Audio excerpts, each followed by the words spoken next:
నమస్కారం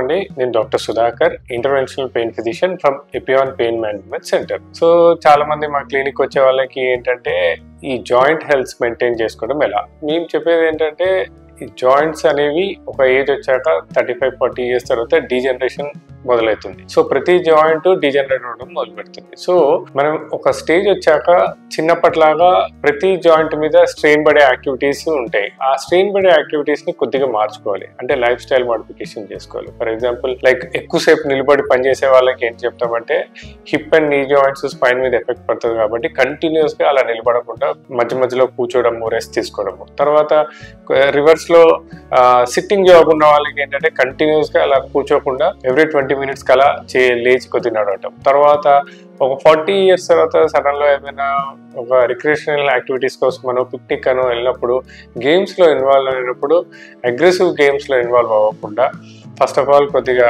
stretching exercises అవన్నీ చేసుకొని వార్మప్ చేసుకొని చిన్న చిన్న గేమ్స్ ఆడుకోవడం, ఎస్పెషలీ వాకింగ్ అవన్నీ బ్రిస్క్ వాకింగ్ కానీ సింపుల్ వాకింగ్ కానీ చేసుకోవడం. అంతేగాని తర్వాత హెవీ రన్నింగ్ చేయటం కానీ, సడన్ లో అలవాటు లేకుండా క్రికెట్ ఆడటం కానీ, షటిల్ ఆడటం కానీ ఇలాంటివన్నీ ఒక ఏజ్ వచ్చాక అవాయిడ్ చేయడం. తర్వాత కింద కూర్చోవడము, స్క్వాటింగ్ చేయటం ఇవన్నీ అవాయిడ్ చేయడం. తర్వాత జాయింట్ కి హెల్ప్ అయ్యే ఫుడ్స్ తీసుకోవడం, అంటే ఎస్పెషలీ మన వెజిటబుల్స్ లో తీసుకుంటే బ్రోకోలీ, లేడీస్ ఫింగర్, లేకపోతే స్పినాచ్ అంటే పాలకూర కానీ, బీన్స్ కానీ, తర్వాత కినువా కానీ, రాగి కానీ, ఇవన్నీ ఏంటంటే కాల్షియం కంటైనింగ్ ఫుడ్స్. తర్వాత ఇవన్నీ ఏంటంటే వీటిలో యాంటీ ఇన్ఫ్లమేటరీ ప్రొడక్ట్స్ ఉండటం, ఎస్పెషలీ ఫ్రూట్స్ లో తీసుకుంటే సీతాఫలాలు, ఇవన్నీ ఏంటంటే మన జాయింట్స్ కి, బోన్స్ కి చాలా హెల్ప్ అవుతాయి. అలానే ఇన్ఫ్లమేటరీ ఫుడ్, అంటే ఇన్ఫ్లమేటరీ ఫుడ్ లో మనం మోస్ట్ కామన్ గా వాడేది షుగర్. టీ తాగే అలవాటు చాలా ఉంటుంది, టీలో రెగ్యులర్ గా షుగర్ వేసుకుంటారు. First of all milk tea avoid చేసి బ్లాక్ టీకి వెళ్ళటము, బ్లాక్ కాఫీకి వెళ్ళటము, ప్లస్ షుగర్ కంటెంట్స్ తక్కువ చేసుకోవడము. రెండోది ఇన్ఫ్లమేటరీ ఫుడ్స్ లైక్ బయట జంక్ ఫుడ్, పిజ్జాస్, బర్గర్స్ ఇలాంటివన్నీ అవాయిడ్ చేయడము.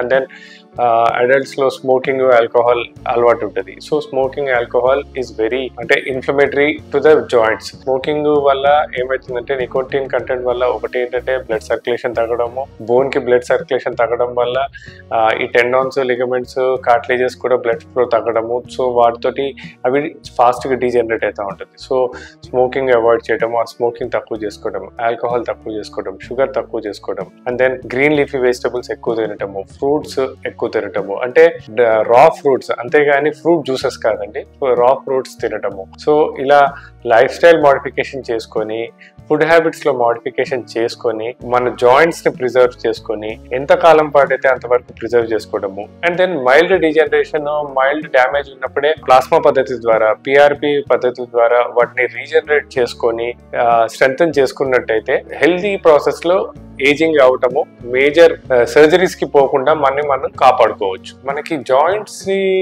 డ్యామేజ్ చేసే ఇన్ఫ్లమేటరీ ఫుడ్, అంటే నేను చెప్పినట్టు జంక్ ఫుడ్ కానీ, స్మోకింగ్, ఆల్కహాల్, షుగర్ ఇలాంటివన్నీ తక్కువ చేసుకొని ఆర్ వీలైతే అవాయిడ్ చేసి జాయింట్స్ కి హెల్ప్ అయ్యే ఫుడ్ లైక్ రాగి, కినువా, సీతాఫల, లేకపోతే స్పైనాచ్, బీన్స్ ఇలాంటివి which are joint protective, broccoli ఇలాంటివన్నీ తీసుకున్నట్టయితే మనము ఏజింగ్ హెల్తీగా ఉంటుంది.